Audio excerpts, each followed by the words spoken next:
So oftentimes you'll see in pictures a black triangle between the teeth, and it's not, it's not so attractive.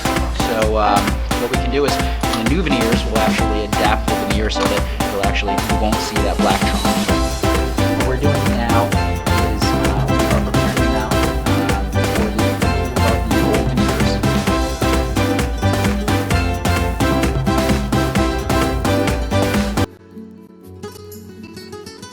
I'm placing some cotton rolls in the cheeks, and what that will do is it'll give me a place where I can place my fingers and pull up our patient's our lips so that we can work. And the mouth prop is used so our patient is able to just rest their jaw on that.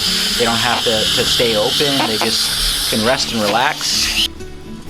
Here we see we have begun to remove the old veneers. I like to place slots down each individual tooth. What that does is it allows us to easily remove the veneers or separate the veneers from the underlying tooth structure. Here you want to be extraordinarily careful to place enough of these slots so that you don't damage the underlying tooth structure. And we use a lot of water, and then we use a separating tool to actually break the old veneers off the teeth and make sure that that the natural tooth is not harmed. Once the veneers have been removed, we go back to the teeth and we prepare the teeth. In order to verify that we have prepared our teeth enough, we place a tooth preparation guide, a mold or a negative impression of our wax up with a window in the anterior or in the front of it, so that we can look through and place it in the mouth and see that we actually have the adequate tooth preparation. The next step is to get the teeth and the mouth ready to take impressions of the teeth. Impressions are made so that we can make models of the teeth, and actually the lab uses the models to actually fabricate the veneers.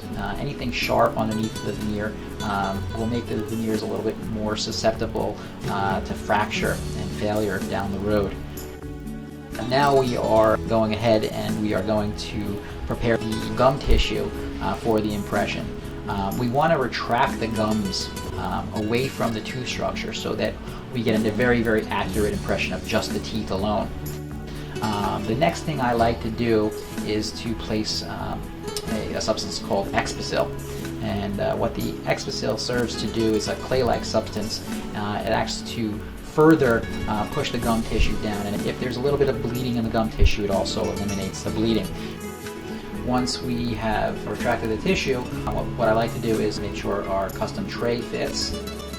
What I like to do in all of these types of cases in which we're doing veneers or a full mouth rehabilitation is to fabricate a custom tray for our patients. The impression is probably one of the most important aspects of the day, because that is where we transfer what we've done in the mouth to the model. So we'll try in our custom tray, make sure that fits perfectly, and we're able to get the tray in and out of the mouth quickly. The next thing we will do is to use a syringeable impression material, and that gets syringed on the margins, again, to ensure that we have a very, very accurate impression of the margin. The margin is the area where the actual veneer meets the tooth structure, and that's kind of the most important aspect of the veneer. So that's going to be very, very important to capture in our impression. Now the impression stays in the mouth for approximately 5 minutes. And we also, once we pull it out of the mouth, we often pull the retraction cords out. And you want to obviously count those retraction cords.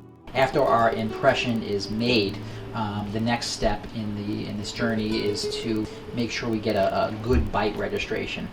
Bite registration is used so that once the models are made, we can actually put the upper model and articulate the upper model to the lower model. The next thing we do, especially when we're doing these larger cases in which we have more teeth that are prepared, we want to use what's called a face bow.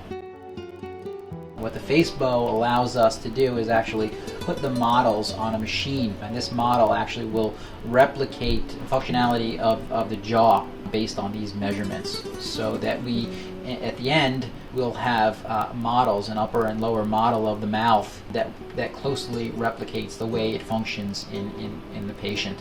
Extremely important, especially when you're doing anterior teeth, to get the functionality of the teeth.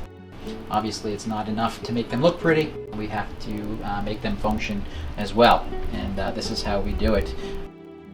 After our records are taken, we are preparing the mouth or preparing the teeth to receive the temporaries. The temporaries are fabricated using a mold of our wax-up. It's a negative impression of the wax-up, and we are able to place a resin material in the mold and place that on the teeth. In order to get the temporaries in the mouth, we have to prepare the teeth, and we disinfect the teeth. We use Conceptus, a fluorohexidine. It's a fantastic disinfectant, and you'll see me using that throughout the procedure. We have to really make sure that these teeth are very clean throughout. So the first thing we'll do is we'll disinfect the teeth, and then we will use an etchant.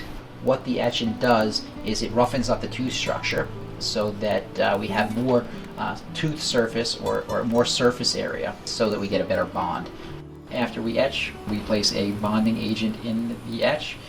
The bonding agent is cured with a light, and that really serves as an interface between the tooth structure and the actual resin, and it helps to bond the temporaries to the teeth.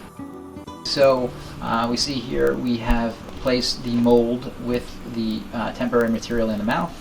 We keep that in for 2 to 3 minutes. We want it to set to the teeth, and we remove the excess.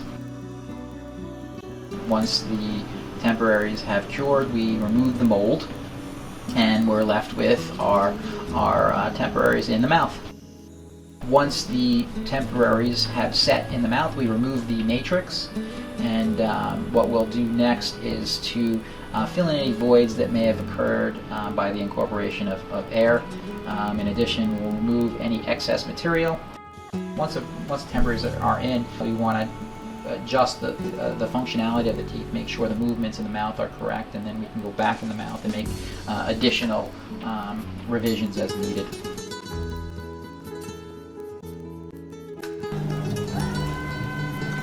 Open mouth, open, normal.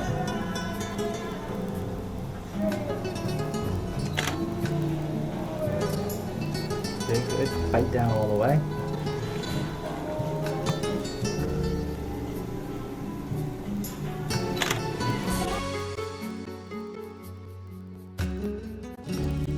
So the second day is a matter of getting the veneers to fit properly. There's a lot to do on this second day, so if we don't like something, they can go back in the oven, they can be reshaped. Anything that needs to be done can be done here in the office. The beginning of the second day starts with the removal of our temporaries, and again, the temporaries come out in a similar fashion to the old veneers. We place a slot down the middle of each individual tooth, and we are able to place a separator between the teeth, and actually the temporaries just flake off, and they come off pretty easily.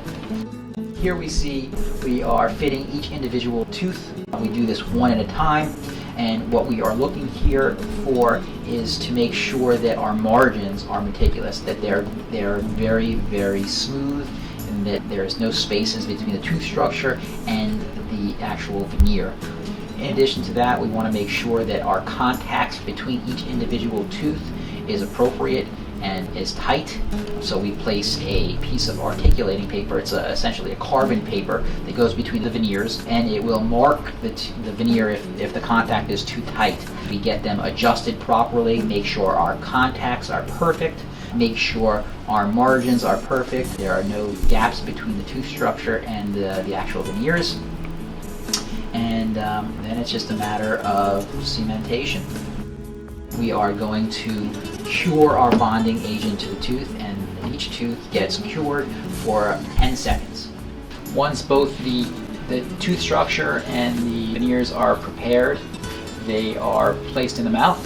I will have my assistant hand me the 2 central teeth first and work my way down the sides. This way we ensure that everything is seated properly. And once they are all 6 veneers, in this particular case, all 6 veneers are placed down, what I want to do is to remove the excess cement, and that I use some floss, and I run the floss through each individual tooth, making sure that we remove as much of the cement as possible. Once all of the teeth have been seated in the mouth with the cement, what we do is we actually hold down an individual tooth and actually light cure that individual tooth to ensure that that particular tooth is seated properly and that no other tooth at that same time is being cured. Once we have cemented and light cured all of the teeth, each individual tooth needs to be cured for approximately 60 seconds so that we know for sure that all of the veneers are fully set and the cement is set.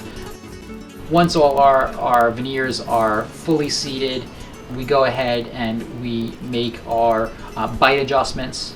We're checking for functionality, making sure that our teeth are functioning properly, and then we'll go ahead and polish the undersurface of the teeth.